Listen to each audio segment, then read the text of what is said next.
I'm Steve Johnson, News Director for theDove TV. Check out our other videos and visit our website at thedove.us. Thanks. Good evening, I'm Steve Johnson. You can get our iPhone, iPad, and Android app and watch the Dove News on demand on your mobile app and on the Dove Roku channel as well.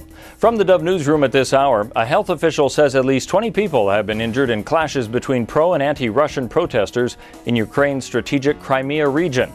The violence erupted as two competing rallies met outside the regional parliament, which was to hold a crisis session on the turmoil that's gripped the country. About 20,000 Muslim Tatars rallied in support of Ukraine's interim government, while a smaller pro-Russian group called for stronger ties with Russia. Protesters shouted and attacked each other with stones, bottles, and punches as police and leaders of both rallies struggled to keep the two groups apart.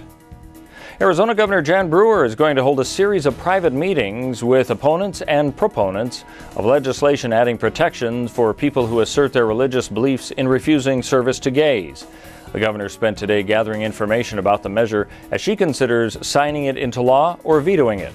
She has until Saturday to act. The bill allows business owners to cite sincerely held religious beliefs to fend off discrimination lawsuits. A Jackson County work release inmate who walked away from the transition center in Talent on Friday was caught Monday in Medford.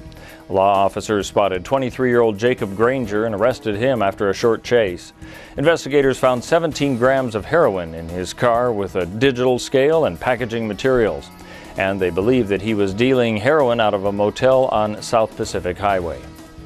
Avista Corporation, the Spokane-based natural gas utility, announcing earnings growth for 2013. Avista earned $111.1 million, growing by 42% over 2012. Company President Scott Morris says colder than normal weather during the fourth quarter and warmer than normal summer weather helped spur that growth.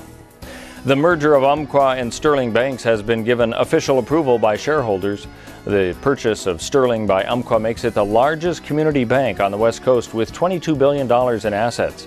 There will be close to 390 bank branches in Oregon, Washington, Idaho, California, and Nevada, with 5,000 employees. And an organization representing 57 Northwest Indian tribes has announced its opposition to marijuana legalization, specifically in Alaska and Oregon. The affiliated tribes of Northwest Indians announced a partnership with the Smart Approaches to Marijuana project. Let's take a look now at what we can expect on the weather scene, brought to you by Grange Co-op. For Central Oregon, a slight chance of rain tonight with a low near freezing. Expect rain to come on into the area on Thursday with a high of 49. Partly sunny skies and a slight chance of rain on Friday with 51. Along the coast, rain expected tonight with a low of 48, extending into tomorrow with a high of 57. And on Friday, partly sunny skies with a high of 58 degrees. For the Northern California region, a good chance for rain tonight into tomorrow and Friday. A low tonight of 34 degrees, 53 degrees tomorrow, and 54 on Friday in the Wairika area.